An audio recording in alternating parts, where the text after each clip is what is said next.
This is Shopify Masters, the e-commerce marketing podcast for ambitious entrepreneurs. It's powered by Shopify, the easiest way to sell online, in person, and anywhere in between. To start your free 14-day trial, visit shopify.com.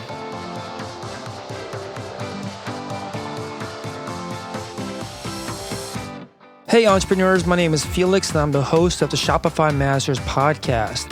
Each week we put out podcast interviews with successful e-commerce entrepreneurs or experts to give you inspiration, motivation, and actionable tips to increase your traffic and sales so your store can generate the sales you need to live the life you want. On the last episode, you learned how Impact Mouth Guards built a mid-six-figure business by giving away their products.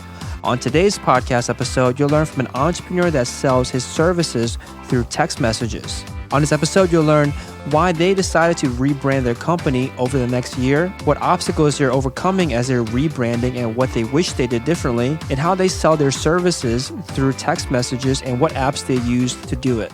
Today, I'm joined by Joshua Bruckner from airtailor.com. AirTailor provides expert clothing alterations without the hassle of schlepping your clothes to the tailor. I love that tagline, by the way. It was started in 2012 and based out of New York. Welcome, Joshua. Hey, thanks so much, Felix. How you doing? So what is, I'm doing great. So thanks for coming on. So what is AirTailor and how does it all work? Sure. So AirTailor is a startup, and we alter clothing. We alter and we repair clothing. So basically, people mail or we have a messenger go pick up people's stuff, and then we alter it, and then 5 business days later, we send it back out, and it's all done through text message. That's awesome. So how did you, get started? Was your background in this kind of technology field, or what were you doing before AirTailor?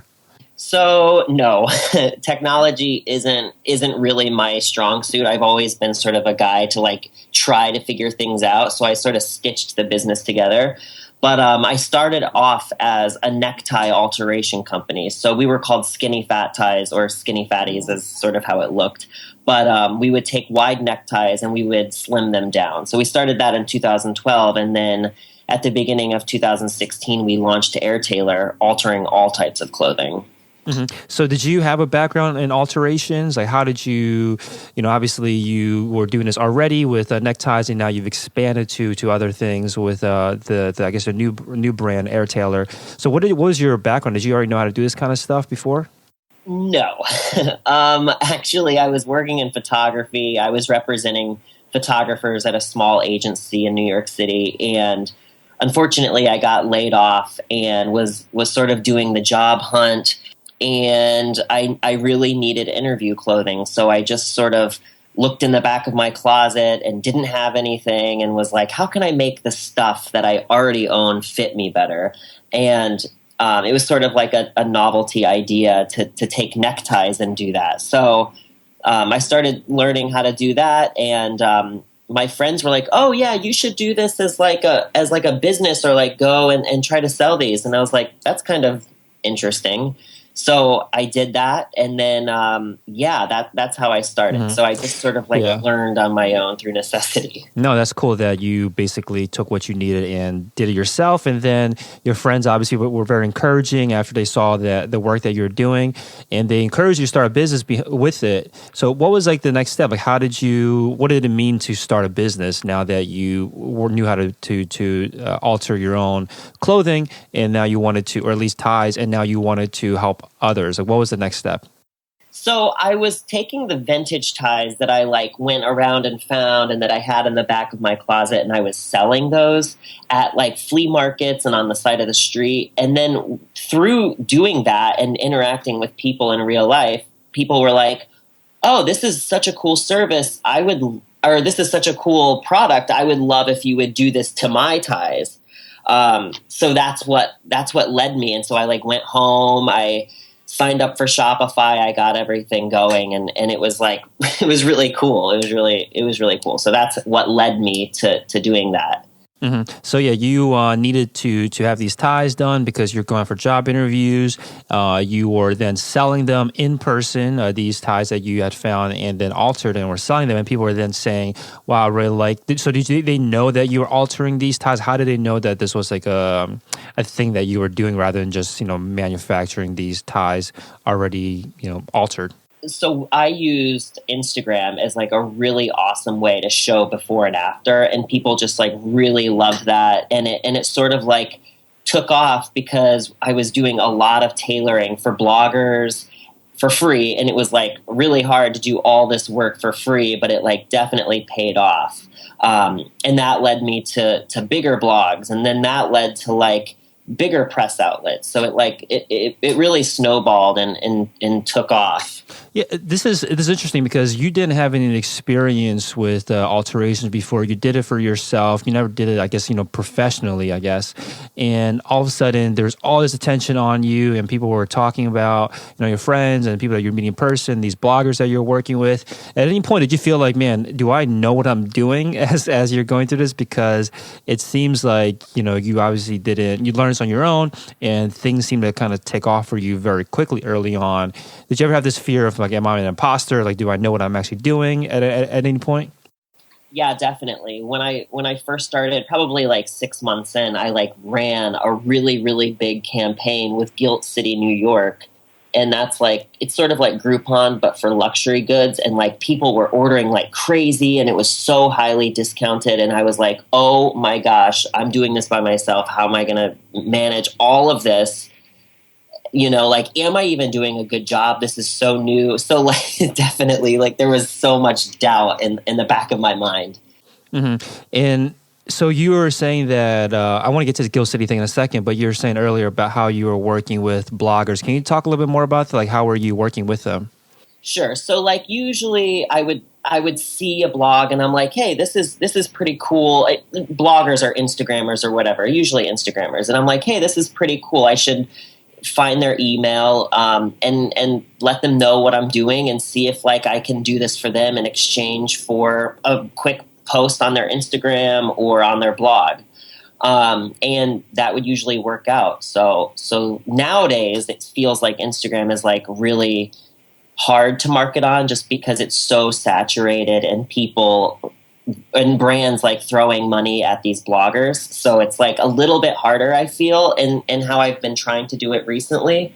But yeah, that really did work for smaller blogs, definitely, and for some bigger blogs. Mm-hmm. So for these bloggers, you were still doing these alterations of their ties, or like what stage were you at this point? Yeah, so I was doing ties. Yeah. And what's kind of cool about doing that is that the big, just like, I'll go on this further later, but it's sort of neat because like the bigger Instagrammers look to the smaller Instagrammers for inspiration and like brands and things like that. So that's like, I think that's what led to like the escalation of getting on bigger accounts. I see. So you were doing these you were selling these ties that you were altering. People were saying you should offer this as a service.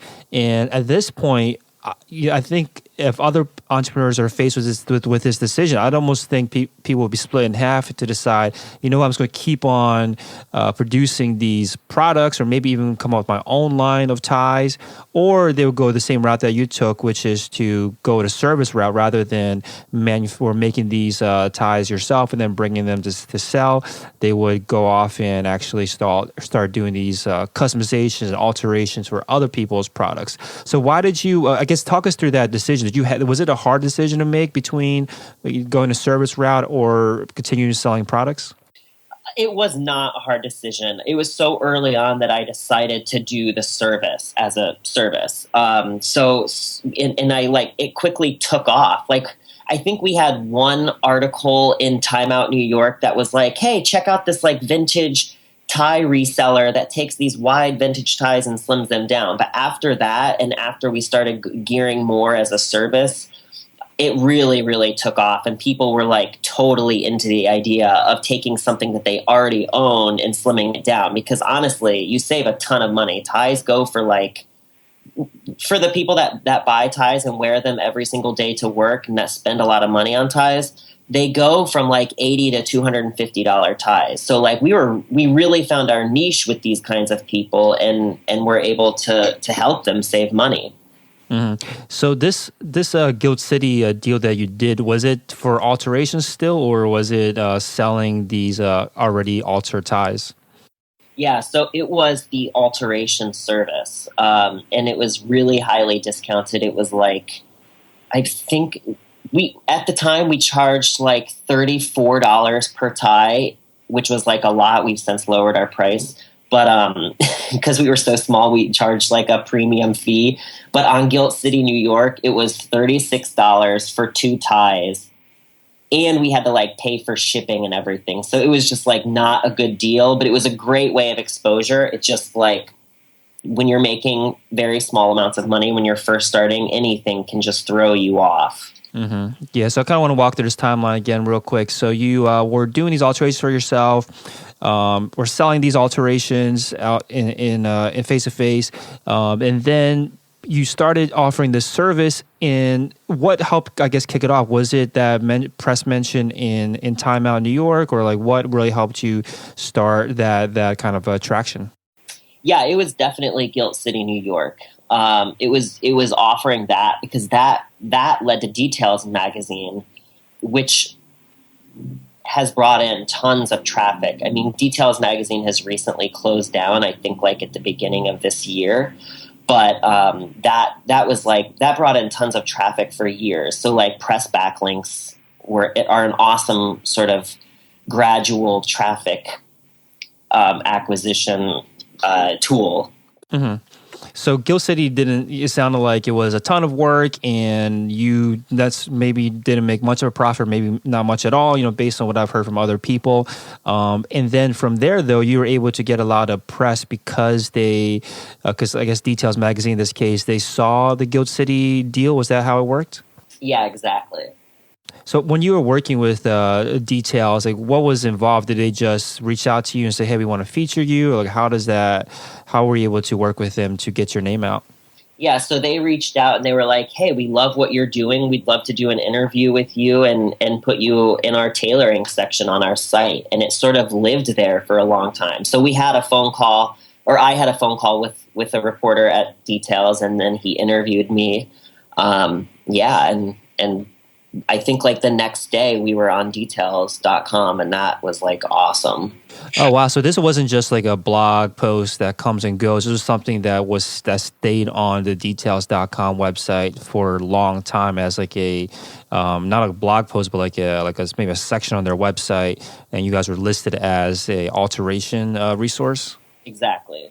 Oh, that's very cool. Yeah. Then I was thinking initially that it was like a press mention and then, it dies off. So I was wondering why you kept on getting so much traffic, but that's really key. Have you tried that strategy anywhere else to try to get into a magazine, either digitally or I guess in print, to place you as like a go-to resource? Not exactly. I think they just like tagged that article as like a tailoring service nationwide that would help them with something, and because it was so unique, it just sort of lived there, and we didn't really have any competition. It just sort of lived there. But the really cool thing about online press is that it sits as a backlink on search engines, and when people click that, Google ranks that as like a top thing when people search for your service or your business or your products or whatever. So like that is a free way to get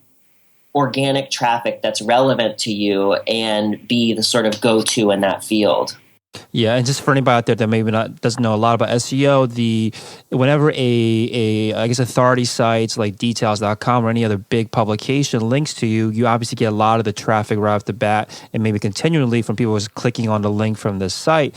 But also Google recognizes that whenever a large site, a site with a lot of authority links to you, it boosts your basically SEO like profile. So whenever anyone searches for keywords that you're going after, because you have backlinks from large publications or large websites or high authority websites, it boosts your ranking. So I guess that's how it's really paid off for you, not just from the direct traffic, but all of the kind of SEO and organic traffic that you've gotten because of these backlinks. Yeah, totally. So now that Details is closed down, like, I'm not sure if the site's even live anymore. I haven't checked it out, but has that affected your traffic once they closed down the website? Yeah, definitely. It actually like has really affected the traffic.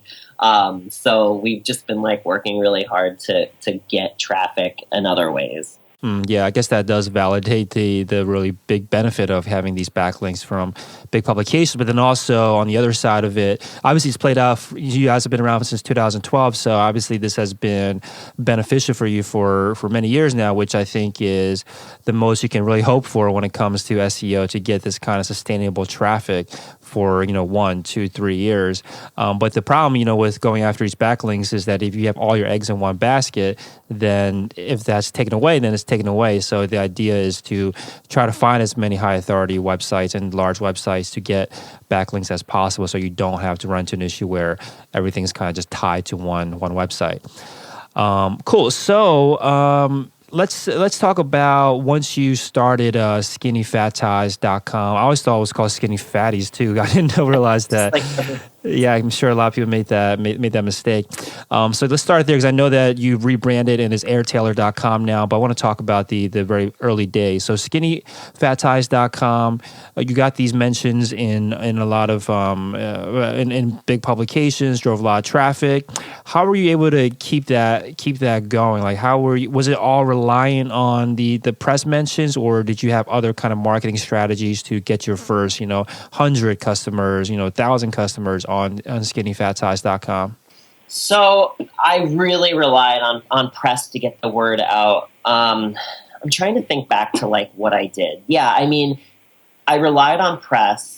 I mean, I didn't have a budget for this stuff. I started like while I was on unemployment. I had no money. So so press, and then also word of mouth. When a customer placed an order and they were happy, I asked them to tell their friends or family or whatever. So it just sort of like came organically. Yeah, that's usually the best, right? The word of mouth is when you get somebody to mention your brand or your product to their friends or family, there's no advertisement that you can do, paid advertising that can be more powerful than that, because it's coming from somebody that they already trust. And that's the kind of key factor in getting sales online, is not breaking through, but getting that trust from your customer.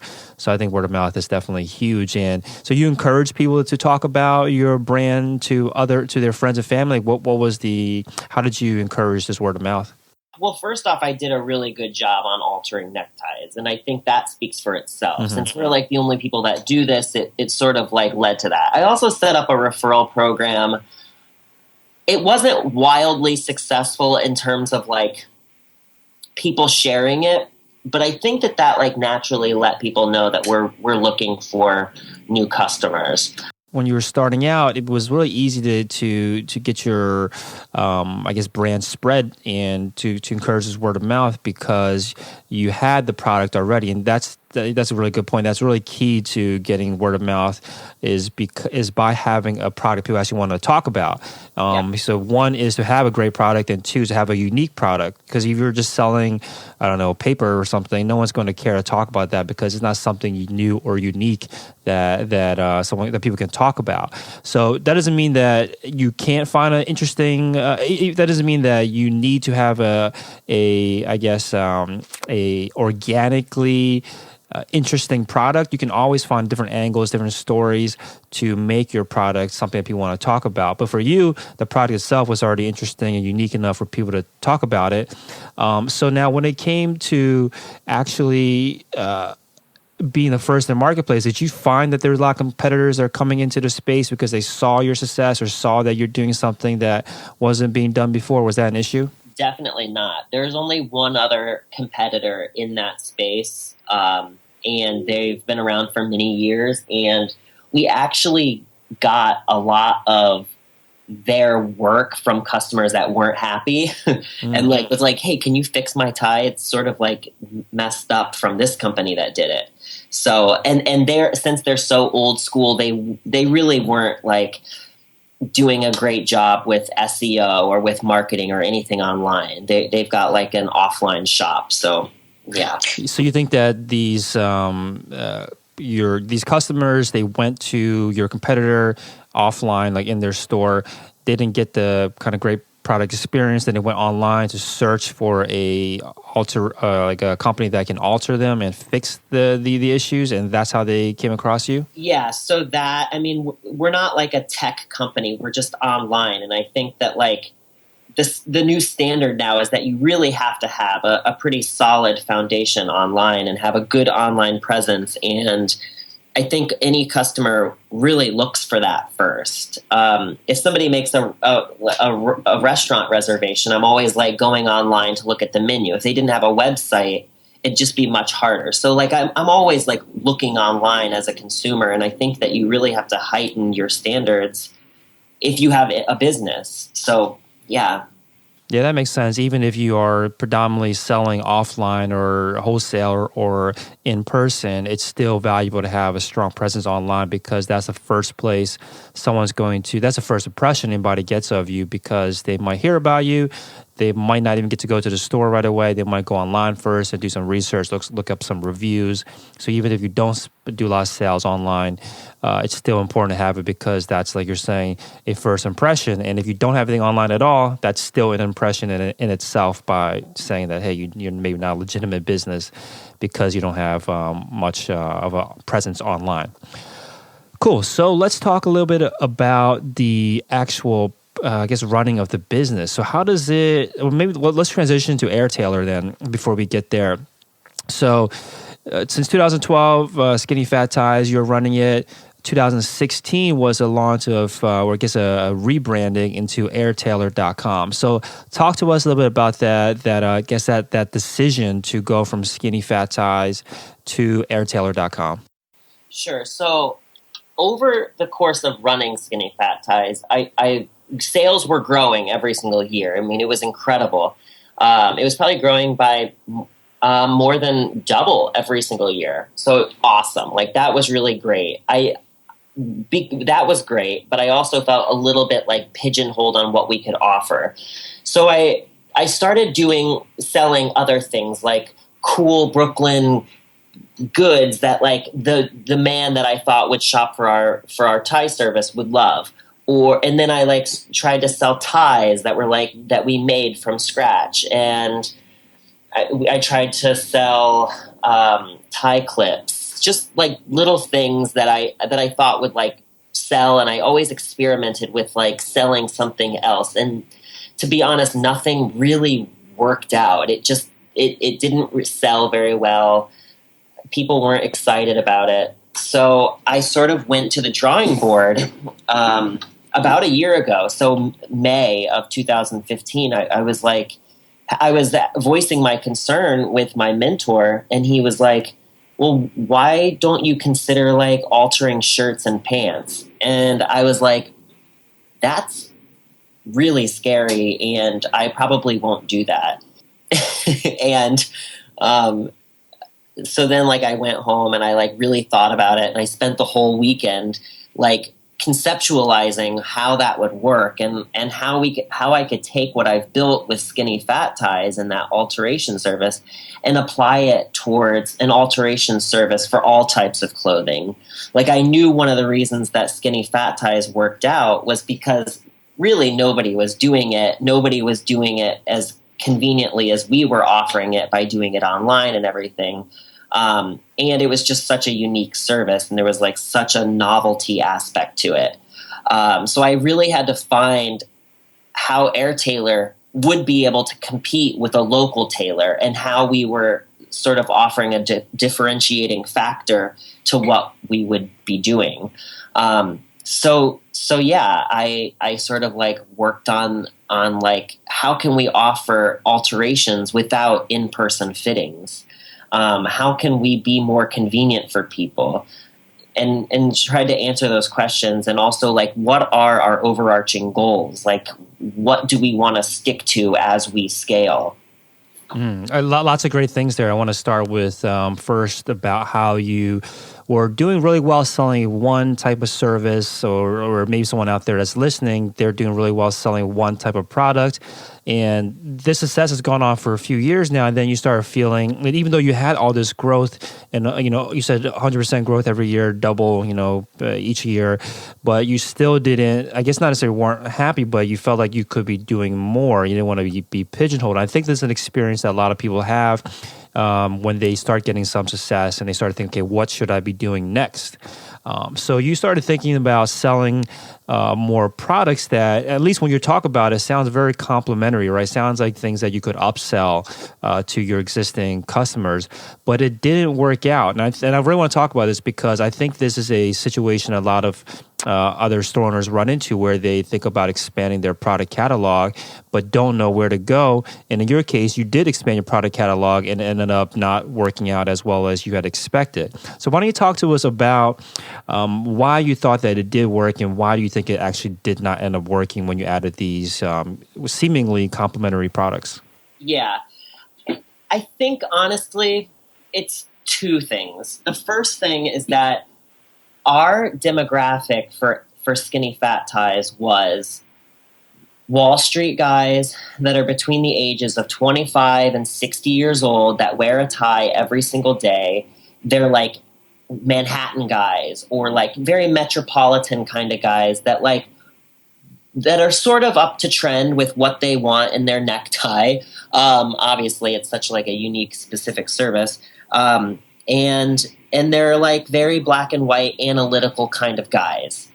And skinny fat ties, I tried to sell like wooden tie clips, and I tried to sell like Brooklyn artisanal stuff, or like handmade cotton neckties with like a cool print.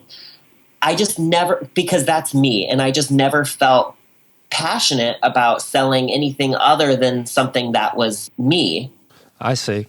So I just want to jump in here real quick. So you started this business because you built something that, you created something that you personally wanted. And even though your main demographic that was buying from you, they weren't like you at all. You guys kind of just tied together by, I guess, ties, right? And now that you wanted to expand, you thought, okay, what else do I like? Because I want to continue to build a store, build a brand of things that I personally would buy. But it turned out that because you weren't the same kind of demographic, you didn't have the same interests as your core customers, it ended up not working. Is that a fair, I guess, assessment? Yeah, I wasn't passionate about selling anything other than, I mean, look, I'm doing this full time, so I don't want to be selling like these like beautiful silk neckties that are made in London and they're like 5 inches wide or whatever, like it's just not, it's not me. So whatever I'm doing, I want it to like totally vibe with what I like, because it's really hard to market something that you're really not into. That's a very good point. I was just going to ask that next about because the type of customers that you had attracted were not necessarily like you, but again, you guys have a shared interest in ties.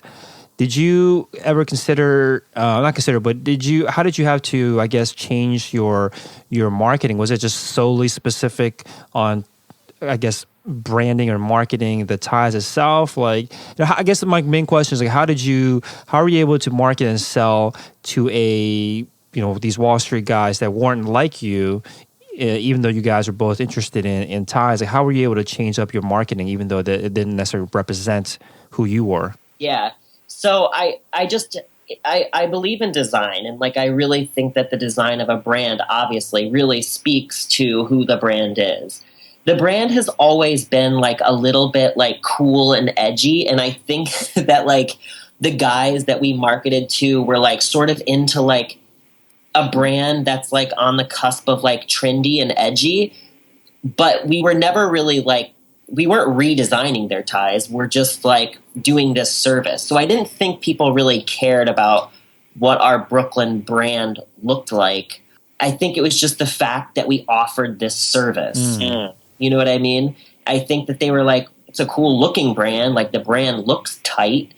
They're not doing anything other than what they're saying that they do. And I think like Brooklyn has this like sort of essence of craftsmanship to it if you market it that way, and that's what we've always done. So I think people were really into that. Okay, so you solved the problem that was so core or so needed that your marketing didn't even matter, right? That's what it sounds like you're saying, that you had this whole brand and marketing that represented you, didn't necessarily represent your core customers, but they didn't care because they really needed this service. Yeah, I could probably put like GIFs of like cotton candy being spun and like bubble gum being blown, and like people would be like, oh, this is really great, this service is so great and helpful. So I mean, I'm sure like our branding didn't hurt that much, but like it was one of those things where people were just like, oh, this is a cool service. So like I think that speaks to the thing about business, is that whatever you're selling or providing as a service, people have to want, and they have to like, there has to be a need for it, and it has to be good. That makes a lot of sense. And I'm looking at airtailor.com now, and it seems like you've not necessarily learned the lessons of Skinny Fat Ties, but it doesn't seem to be as similar to Skinny Fat Ties. It now seems to be much more, I guess, catered to your core demographic of the working professional man that needs the, like, not necessarily super serious website, but definitely much more targeted at the people that will go to work in an office. Is that true? Did you kind of start changing the way that your brand looked to represent that demographic a little bit more?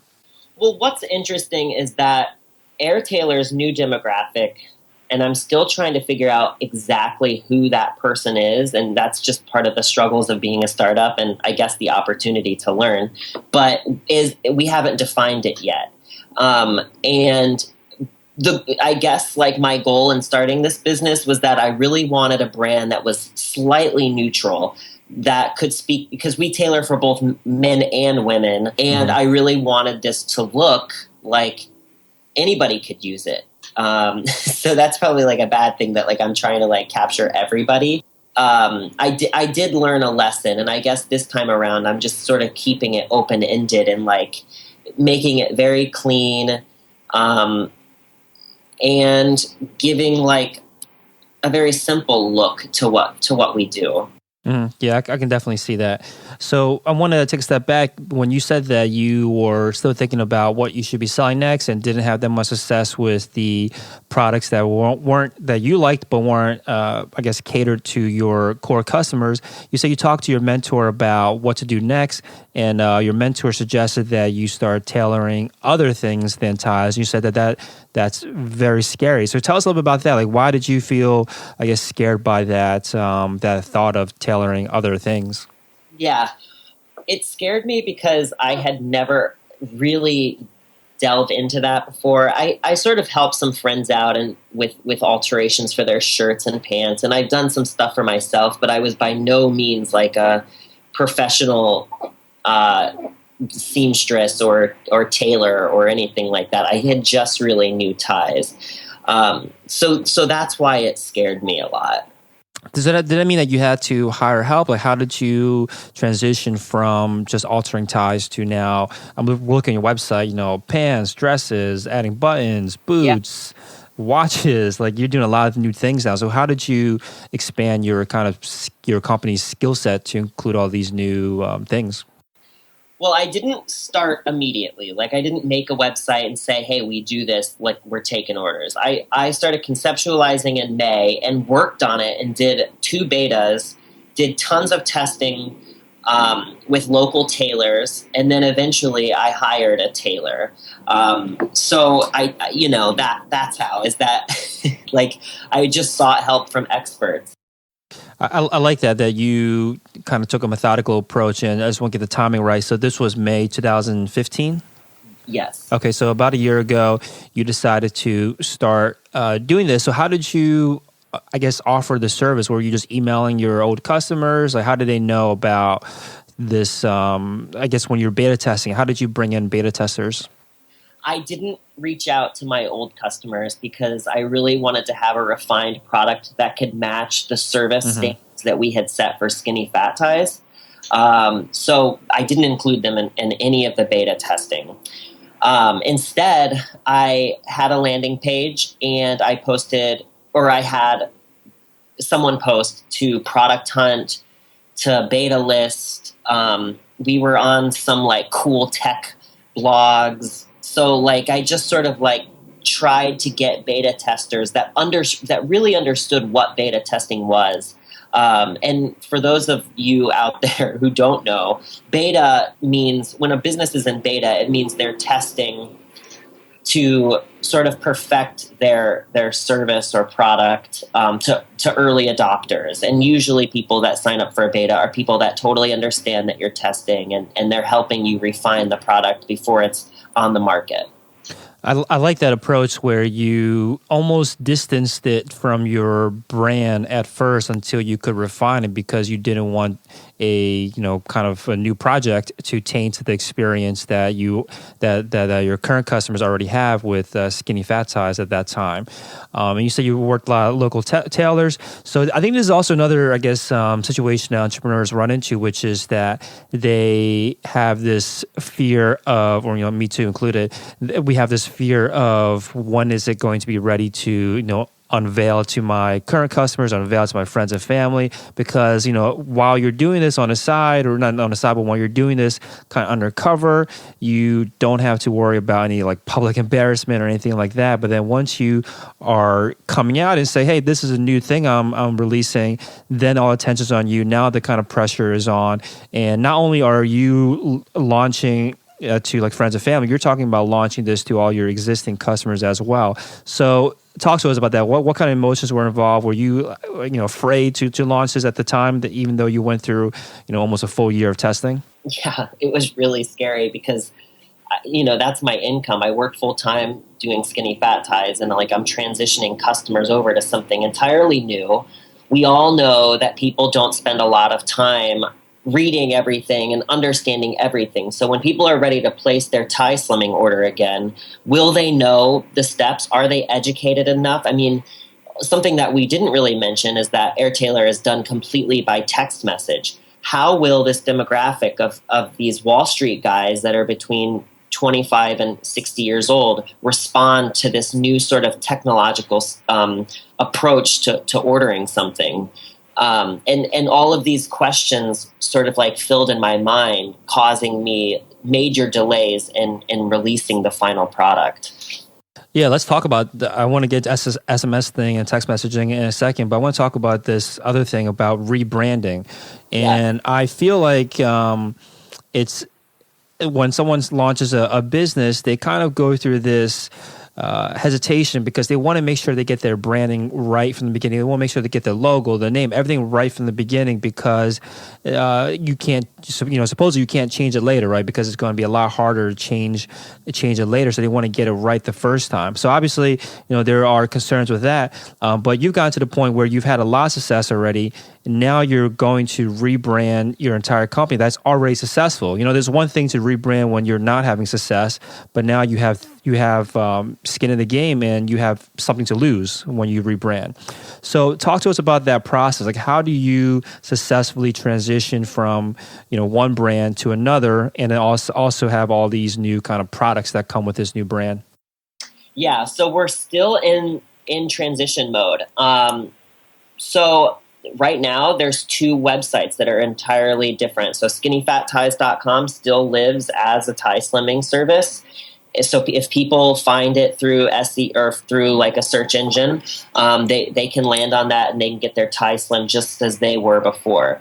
I also have a separate Shopify account for Airtailor. So, and it's sort of like transitioning. My current customers have been notified of Airtailor and our changes and how they can still order the same tie slimming service just in a different way. Like they've pretty much adopted pretty well. But yeah, I mean, it's still switching over. I mean, I don't think it's not going to be like hard switched over probably for another year at least, because we've got so much presence online through press and word of mouth. That makes sense.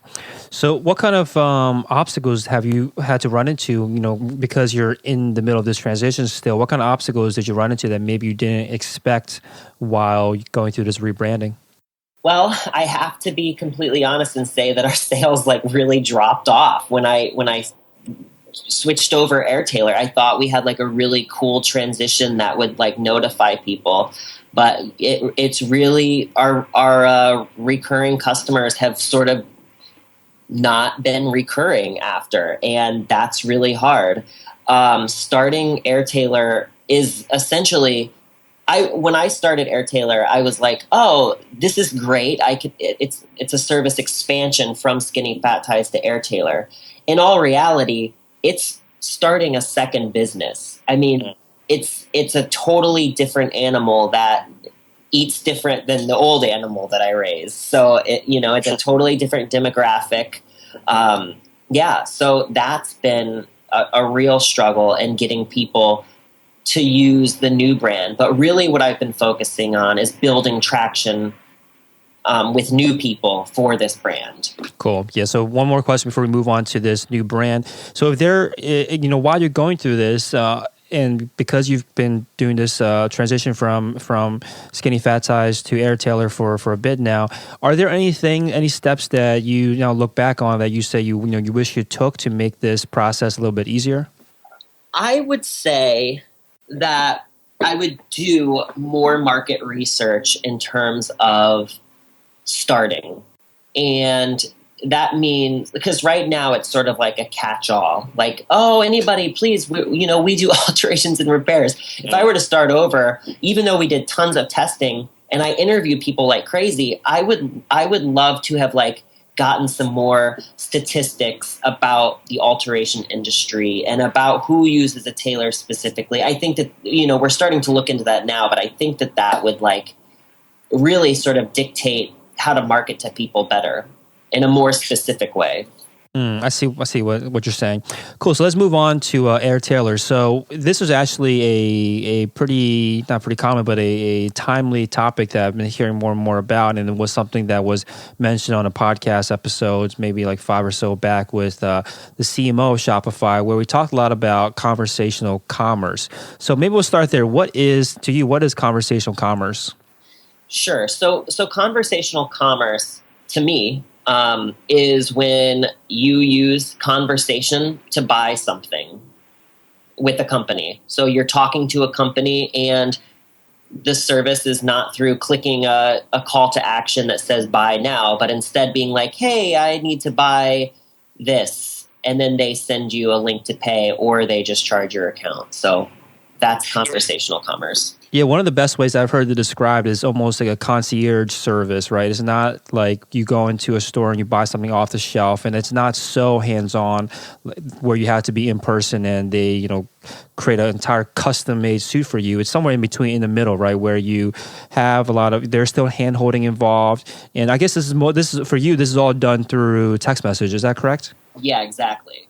So this was actually a question I asked the CMO of Shopify again, Craig Miller, about how scalable is this? Because one of the kind of advantages of selling online and selling products specifically is that it's highly scalable. There's a lot of leverage you can have because you don't have to be present to do every sale, right? On the other end of the spectrum, imagine you're a car salesman. You have to be present right in their face throughout the entire sales process. So again, this falls somewhere in the middle, but it does add more kind of a service layer to it. Do you find that it's, I guess, are you running into these challenges where you have trouble scaling, or, tell us about what kind of time commitments are involved when you do conversational commerce? Sure. So I do think conversational commerce is scalable. You can train bots through some heavy engineering to sort of answer questions with customers in a way that gets the job done. And it's automatic, and you don't have to be there 24/7 with the customer support team. That said, when we first started, we did a lot of testing in this area of like responding to customers. Like if they were like, I need a shirt tailored, and we'd be like, great. What, like we had like a trigger for that if somebody mentioned the word shirt, and then it would like say, great, what service would you like done, or whatever. We just ran into a lot of issues with doing a sort of automated approach to that. And that works for some businesses that sell like a very specific product, whereas alterations and repairs, it's a hands-on approach. Like, we like to think that we're a tailor shop that's just, you're just texting your tailor. So we talk to people one-on-one via text message, and people can send us photos, and we can evaluate, and we can instruct them. And if they have questions, we can answer them specifically. So, yeah, I mean, I guess that answers that. But like, we really believe in like doing it like a real person is texting you. I will say that we do have some things that are automated, like shipping. Like, we'll send you, that your item has shipped or that we've received your item. And then we can also do things like canned responses, where I can talk about the service that we use to send the text messages, but they offer like a really cool canned response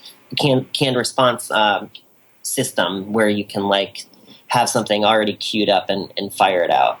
So your brand and your Air Tailor is obviously needs something like this, because there's a lot of back and forth when it comes to personalization, right, or customization. But for other stores out there that maybe don't have a service or a product that's as customized as that requires as much customization as yours, do you see that there's still advantages to using SMS and conversational commerce in a store that just sells like a product that doesn't require any personalization at all?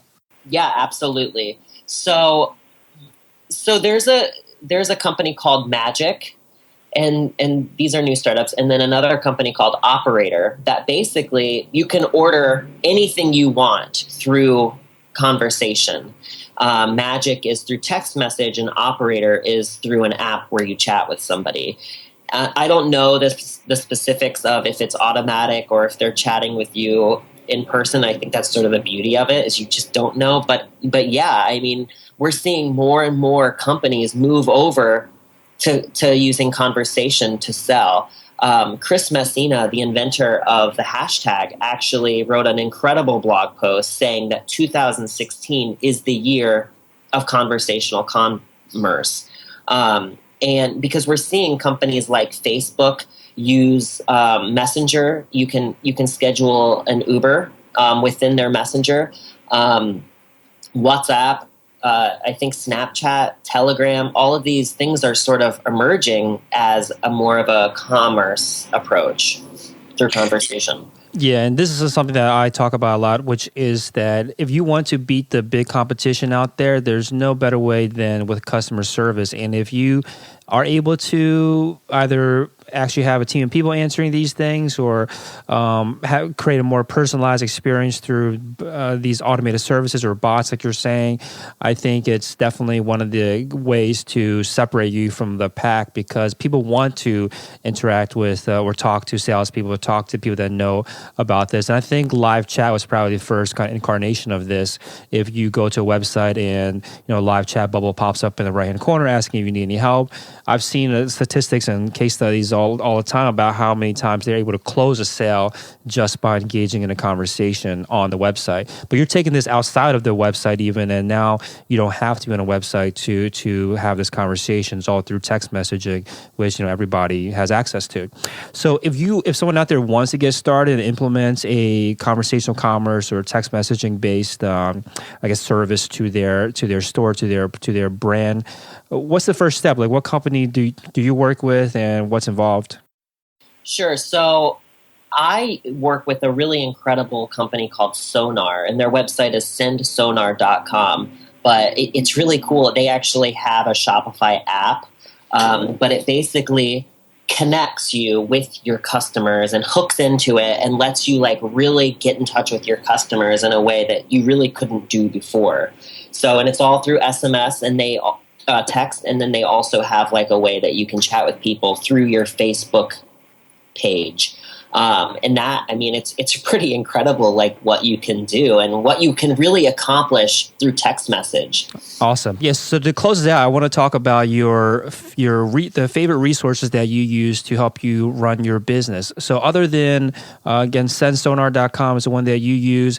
Are there any other apps or tools that you use to help you run the business? Yeah. So Air Tailor we're finding is that we really need to have a strategy for getting people. And one of our big marketing strategies is having an awesome content marketing schedule.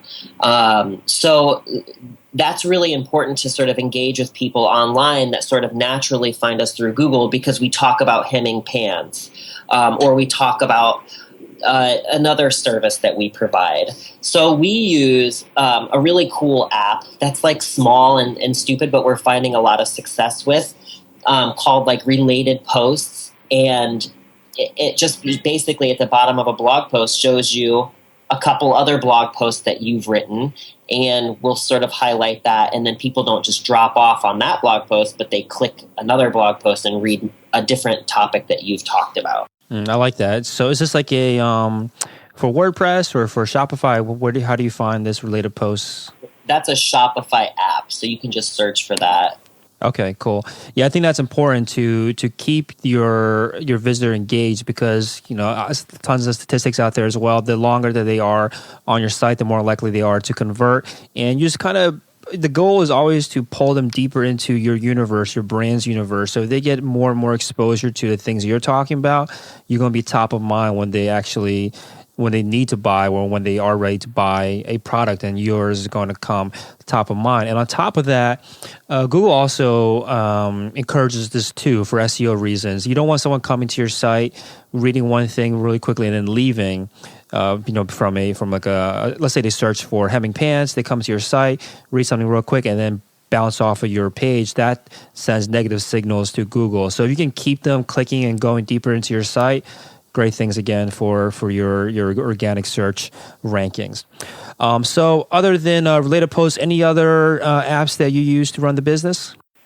Yeah, so I really like Delighted. It's a Net Promoter Score survey app that basically, like, you can set how many days after a product ships from you to the customer, like pretty much when they receive it. So we send it 6 days after an order ships or fulfills, and asks the customer, how likely are you to recommend our service or product to a friend? And it's really kind of cool, the feedback that you get. It ranks from 1 to 10, and then the customer can leave a comment. And then you can offer a discount to a customer that says like a 2, or you can reward a customer that gives you a 10 with like a discount, or thank them. One really cool thing that we actually use that Shopify recently put as a feature on their site was custom invoices. So like when a customer like wants their pants hemmed, or a shirt taken in, or a pair of shoes repaired, we have that programmed into our site, and we can actually like just go add it as a custom invoice, and then over text send the customer a link to pay.